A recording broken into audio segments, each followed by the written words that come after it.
Assalamualaikum warahmatullahi wabarakatuh. Tabung Wakaf Umat Official. Jangan lupa subscribe, like, and share.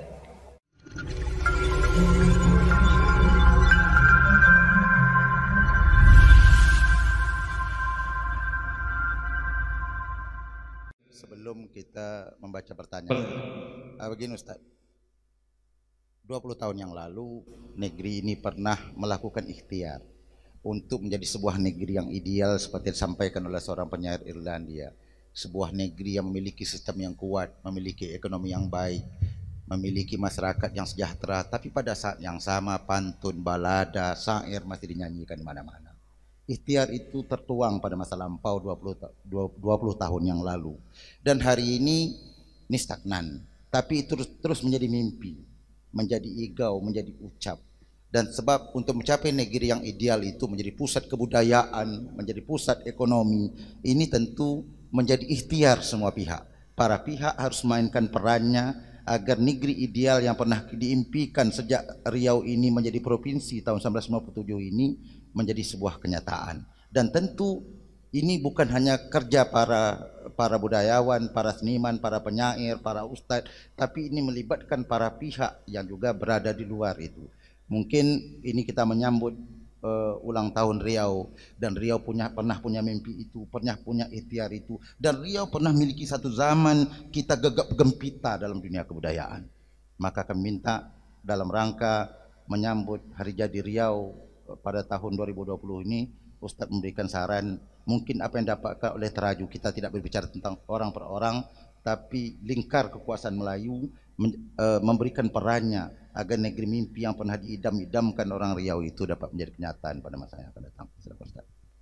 Negara adalah kesepakatan sekelompok orang di sebuah kawasan untuk menuju kesejahteraan. Sekelompok orang di suatu kawasan bersepakat untuk menuju kesejahteraan. Jadi jangan bayangkan ketika Belanda datang ke tanah negeri bumi Melayu Lancang Kuning ini, lalu kemudian nenek moyang kita hidup di atas pokok kayu, tak berbaju, tak begitu. 1723 sampai 1946, hampir 300 tahun, 3 abad lamanya kita hidup amat sangat sejahtera. Kalau mau tahu kehebatan kebangsaan, kebanggaan kita, datanglah ke Siak Sri Indrapura. Tengoklah cermin dari Belanda. Lihatlah bagaimana gramofon mendengar suara. Lihatlah bagaimana hebatnya istana kita. Itu menunjukkan. Lalu kemudian dari 1946 kita adalah orang yang amat sangat cinta negara kesatuan Republik Indonesia. Lalu kemudian kita bergabung dengan negara kesatuan Republik Indonesia 1946 sampai 2020. Lebih mana? Lebih lama mana? Antara 1723 1946 dengan 1946 2020. Lebih sejahtera mana? Wahai para sejarawan, menulislah, tunjukkan fakta ini. Inilah jihad kalian. Wahai alim ulama, cerdik pandai, tokoh masyarakat, wahai penyair, mana syair-syair yang memukau menyihir itu? Sihirlah penguasa-penguasa ini. Insya Allah kita halalkan ini sihir syariah insya Allah, supaya bupati, wali kota, gubernur bangkit membangun, sehingga tak lagi ada anak sakai yang tegak, tak berbaju, tak beralas kaki di atas pipa minyak emas hitam. Kalau meletuplah pipa itu, kitalah yang mati. Tapi ketika berhasil dia menjadi duit, kemana dia pergi? Oleh sebab itu ini tanggung jawab kita bersama, semua berjalan di koridornya, tapi tujuan kita adalah kesejahteraan umat masyarakat bumi Lancang Kuning. Selamat ulang tahun Provinsi Riau, semoga kita lebih baik di masa akan datang. Jadi begini Ustaz Somad dan tuan-tuan dan semua, kena disebut hari jadi Provinsi Riau yang dijatuhkan 9 pada tanggal 8 Agustus atau Busa, Lembaga Adat Riau itu memberi anugerah gelar adat istimewa kepada Arifin Ahmad. Gelar adat ini ya sekarang belum diberikan kepada Ustaz Somad diberikan pada tahun 2017. Ini kepada Pak Arifin Ahmad sekarang ini dengan gelar Datuk Sri Indra Perkasa Negeri. Antara lain karena dia mengatakan begini, Kalau saja 1-5% hasil minyak Riau itu diberikan kepada Riau, maka saya tahu apa yang bisa dibangun masyarakat. Dan masa waktu itu ekspor minyak Riau ini sudah mencapai 13 miliar dolar US, berapa triliun. Dan sejak dia bicara itu, maka dia tak ada jabatan apa-apa. Padahal dia pensiun sebagai gubernur Riau itu umur 54 tahun. Dia meninggal pada umur 70, tidak diperdulikan sama sekali oleh pemerintah. Ini baik. Tanya ini saya katakan tadi bahwa kita akan menjawab beberapa pertanyaan. Ada banyak pertanyaan yang tapi tidak mungkin semua kita jawab. Apalagi waktu itu sudah mulai bergerak maju atau bergerak mundur. Ada satu pertanyaan Ustaz dari Lilis. Lilis ini di Madiun. Dia bertanya, bagaimana kita menghargai kebudayaan lewat syair? Apakah besar pengaruh syair dalam menyebarkan kebaikan? Mungkin tadi Ustaz sudah sampaikan budaya, tapi mungkin perlu dipertegaskan lagi. Yang mau disampaikan ini kebaikan. Kebaikan itu ada disebut dengan hasan. Ada kebaikan itu disebut dengan thayyib. Ada kebaikan itu disebut dengan khair. Tapi ada kebaikan yang selalu dipopulerkan dengan kata ma'ruf. Amar ma'ruf, nahi mungkar. Ma'ruf diambil dari kata urf. Urf artinya kebiasaan. Artinya pesan yang mau disampaikan Islam, sampaikanlah kebaikan itu menurut kebiasaan orang di negeri itu. Kebaikan yang ada di tanah suci Makkah Al-Mukarramah, tapi disampul dengan local wisdom, kebudayaan lokal kita. Makanya Wali Songo menebarkan dakwah di Jawa itu Islam, tapi dengan baju Jawa, dengan gamelannya, dengan gendingnya, dengan skatennya, dengan dia tahu orang Jawa itu suka nyanyi-nyanyi. Sampai sekarang ini kalau saya diundang ceramah ke daerah saudara-saudara kita di daerah transmigrasi, nah itu salatullah salamullah, orang yang di Pekanbaru tak tahu itu apa Pak Ustaz, kok nggak ada di Pekanbaru. Begitulah mereka berdakwah dulu.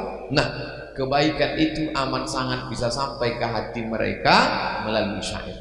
Karena syair-syair tadi, bagaimana kita mendengar syair Tuan Denny Kurnia tadi, di situ ada. Kalau Ustadz Al-Nob bercerita tentang Ahlus Sunnah wal Jamaah, itulah di Ahlus Sunnah wal Jamaah, wujud, qidam, baqa, mukhalafatul hawadith, qiyamuhu binafsi, wahdaniyah, qudrat, iradat, itu yang dilantunkan tadi. Kalau bercerita tentang kritik sosial, bercerita mana hutanku, mana damarku, bercerita tentang tauhid, bercerita tentang kehidupan masyarakat, bercerita tentang talang. Jadi penyair dalam satu hembusan nafasnya dia bisa berbuat amar ma'ruf, tapi juga kalau dia belum hijrah dalam satu hembusan nafasnya dia juga bisa menebarkan banyak kemungkaran. Kemudian pertanyaan dari petinggi sastra Riau, Hangkam Rawi dekat Fakultas Ilmu Budaya Bandung. Dia bertanya begini, Ustaz. Penyair dekat dengan popularitas dan akan menimbulkan rasa dia. Bagaimana cara menekan rasa keinginan popularitas itu? Bagaimana menekan?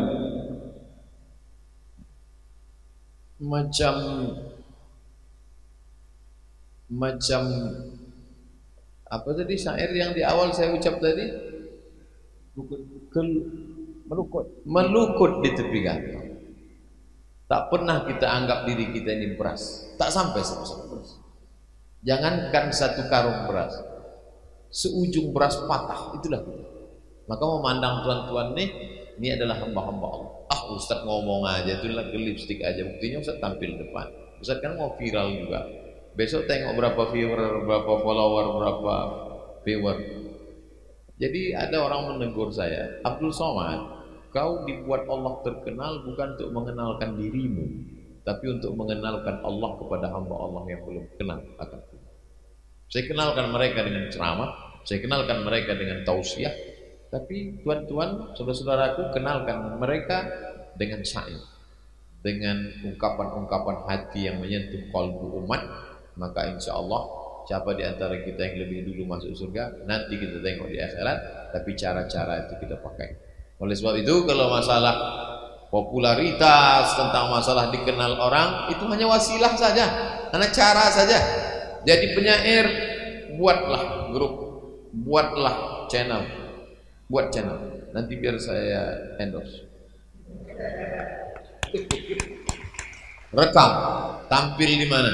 Tampil di mana banyak orang naik sepeda pagi-pagi. Buat bersair di atas jembatan. Jangan lupa urus izin dari Polda. Bersair, sosialisasikan syair nih kemana-mana. Bersair dengan syair itu tersentuh orang, ditulis di akun-akun sehingga menyebarlah semua kebaikan seperti yang dilakukan orang dulu. Salah satu pintu kebaikan melalui pintu syair. Begini Ustaz, ini ada seorang penyair perempuan namanya Demensi. Dia bertanya, syair tertinggi dan terindah bagi Uwas syair yang bagaimana? Syair yang paling tinggi, yang paling indah adalah ketika bercerita tentang cinta. Jananna bi Laila wa hiya jannat bi ghairina wa ukhra bina majnunatun la nuriduha. Yang bersair itu orang gila. Namanya Qais. Ketika dia tergila-gila dengan Laila, sampai disebut dia dengan Laila Majnun. Sebetulnya yang gila itu bukan Laila. Qais tergila kepada Laila. Kata dia, jananna bi Laila wa hiya jannat bi ghairina. Kami tergila-gila dengan Laila, Laila pula tak mau sama kami. Wa ukhra bina majnunatun. Orang lain tergila-gila pada kami, la nuriduha, tapi kami tak pula. Cinta kelapa. Awak cinta orang tak apa-apa. Tapi sebetulnya yang mau ditarik ulama ketika berdalil dengan syair itu bukan kepada perempuan, tetapi kepada dia yang menciptakan perempuan. Bolak-balik kita katakan, aku cinta kepada engkau ya Allah, tapi cinta Allah tidak jatuh ke kita. Kenapa? Karena hati kita masih berbagi. Allah tak mau berbagi. Makanya kita katakan usolli fardhu maghribi salasa raka'atin adaan ma'muman lillah ta'ala. Labbaik Allahumma labbaik, labbaik la syarika lak labbaik. Kenapa tak jatuh cinta Allah kepada kita? Karena kita masih berbagi kepada yang lain. Maka apa kata Qais ketika ditanya, wahai Qais, alaila turidu amid dunya wa ma fi tawaya? Mana yang kau pilih? Apakah kau pilih Laila atau dunia beserta isinya? Apa kata Qais? La ghubaru ni'aliha ahabbu ilayya wa ashfa li balwaha. Debu yang menempel di selop Laila lebih ku cinta daripada dunia beserta isi. Kalau cinta kepada Laila membuat suka kepada debu yang menempel di sendalnya, mengapa cinta kepada dia tak membuat hati kita tergantung ke surau, langgar dan musola? Jadi penyair saya lama-lama. Ustaz Somad mau penyair. Makanya dari awal saya katakan, penyair dari awal saya katakan. Nah, Ustaz, ini pertanyaan terakhir. Saya rasa kita semua setuju bahwa ini pertanyaan terakhir.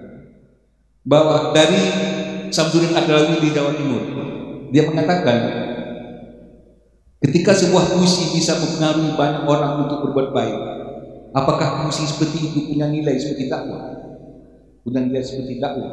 Man sanna fil islami sunnatan hasanatan. Siapa yang membuat suatu tradisi yang baik dalam ajaran Islam, tak bertentangan dengan Quran dan Sunnah, dibuatnya suatu tradisi yang baik, falahu ajruha, dia dapat pahalanya, wa ajru man amila biha, dan pahala orang yang melakukannya sesudah dia mati. Hari ini bergabung ustaz-ustaz dari tabung wakaf umat dengan tuan-tuan penyair Taman Budi. Mati kita, masuk ke liang lahat, Taman Budi ini dihidupkan, maka ini adalah tradisi yang baik. Dapat pahalanya kita setelah kita mati, mengalir lapang kubur kita, terang barzakh kita, karena kita sudah buat tradisi yang baik. Maulid Nabi, keluar syair-syair baru. Isra Mi'raj, keluar syair-syair baru. Tahun baru Hijrah, keluar syair-syair baru. Menyambut ulang tahun Riau, keluar syair-syair baru. Lomba syair, anak TK, anak SD, anak SMP, anak SMA. Hadiahnya kita carikan donat. Maka ini menjadi sunnah hasanah, tradisi yang baik. Amin. Ustaz Somad, tuan-tuan dan puan-puan, saudara-saudara sekalian, bahwa sungguhnya waktu saja yang memisahkan kita. Kita memang tidak puas dengan terang yang diberikan Ustaz Somad, dan kita juga masih memiliki banyak pertanyaan Tapi di sisi lain kita juga memiliki tugas-tugas yang harus kita selesaikan, dan oleh karena itulah maka dengan berarti kegiatan ini, diskusi ini kita selesaikan sampai di sini.